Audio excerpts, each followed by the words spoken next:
أعوذ بالله من الشيطان الرجيم. بسم الله الرحمن الرحيم. ولا حول ولا قوة إلا بالله العلي العظيم. صلى الله عليك يا سيدي ويا مولاي يا رسول الله. صلى الله عليك وعلى آل بيتك المظلومين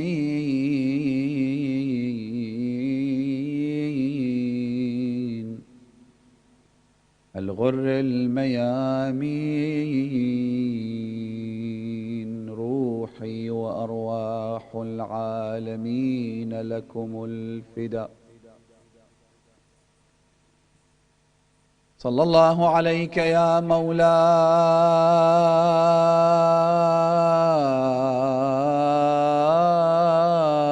وابن مولاي يا أبا عبد الله،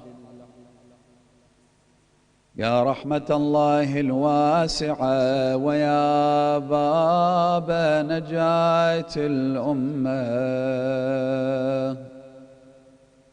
ويا عبرة كل مؤمن ومؤمنة. غريب يا مظلوم كربلاء. سيدي يا ليتنا كنا معكم فنفوز والله فوزا عظيما. ورد في كتاب الحسين عليه السلام إلى بعض أعيان البصرة أنه قال: أدعوكم إلى كتاب الله وسنة نبيه، فإن السنة قد أميتت وإن البدعة قد أحيت. وإن تسمعوا لي وإن تسمعوا قولي وتطيعوا أمري أهدكم سبيل الرشاد. For the hastening of the return of the Savior, the Master, the Avenger, Al-Hujjat ibn al-Hasan al-Askari, recite aloud salawat ala Muhammad wa ali Muhammad. Allahumma salli ala Muhammad.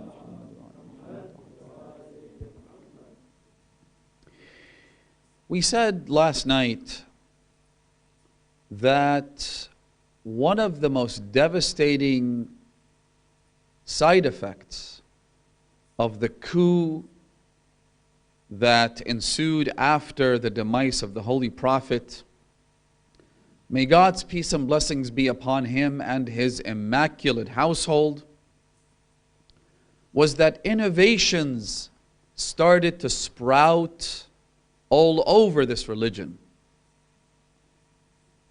Things that had no basis in God's revelation, in the religion of Islam, in the Holy Quran, or the traditions of the Holy Prophet, which crept their way into the religion disguised as Islam.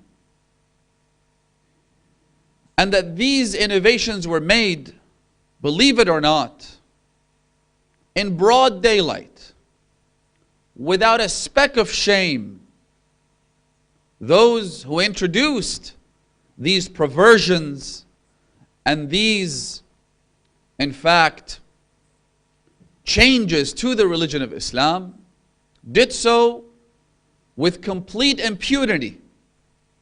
They didn't care what others thought. They did what they felt allowed them to restore the pre-Islamic pagan traditions and destroy Islam from within. Which is why Imam al-Hussein alayhi salam makes this statement in a letter that he sent and addressed the letter to some of the noble people in the city of Basra. Because when the Imam left the holy city of Medina, heading towards Mecca, and then from Mecca heading towards Kufa, the Imam made several attempts to call people to join his mission and to accompany him on this journey. Those calls came in the form of sermons delivered to the general public in Mecca, for example. And those calls also came in the form of letters that were sent to key individuals and demographics, and in this case, noblemen in important strategic cities like the city of Basra, in which the Imam basically articulated his mission statement and invited people and summoned those individuals to come and join him, giving everyone a chance. At its very core, Imam al-Hussein is trying to guide people. He is attempting to give people the opportunity to have their sins expunged, which is why he went after the good and the bad.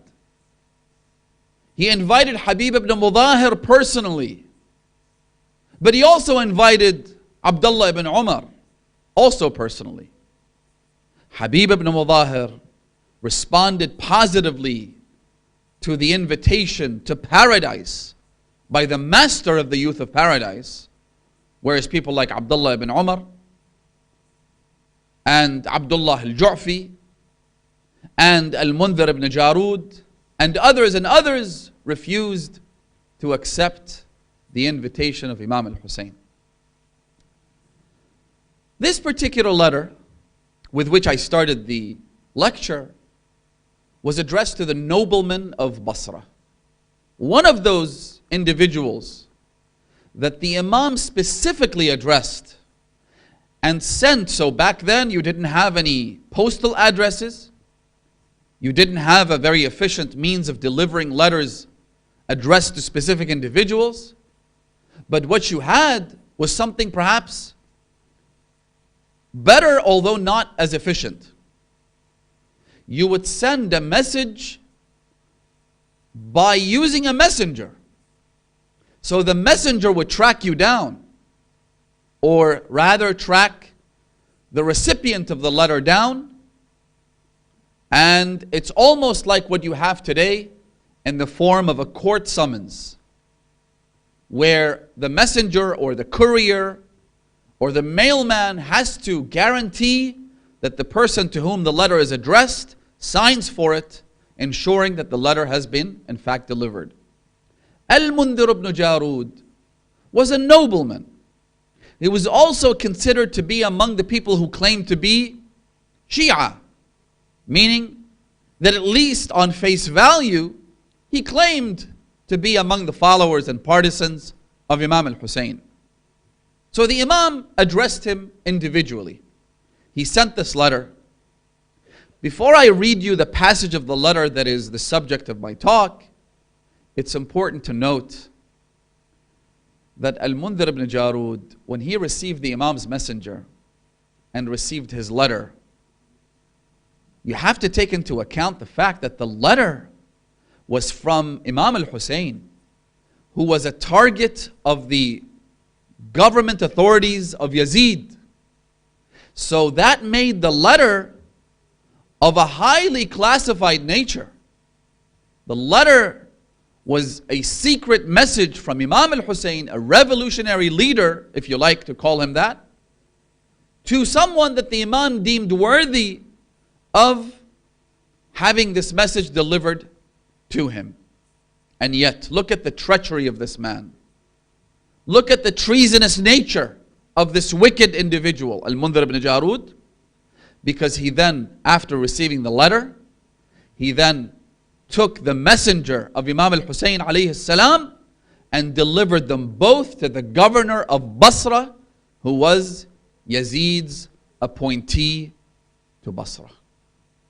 And that led to the hanging and public execution of the messenger of Imam al-Hussein because of what this man did. When it comes to Imam al-Hussein, some people win and achieve victory while others lose and get nothing but eternal damnation. That's one of the features of Abu Abdullah al-Hussein. When you come across his caravan, you are presented with two very clear choices. Do you want to join the caravan of Imam al-Hussein and do things that would enlist you in the column of those who supported the sunnah to the tradition of Rasul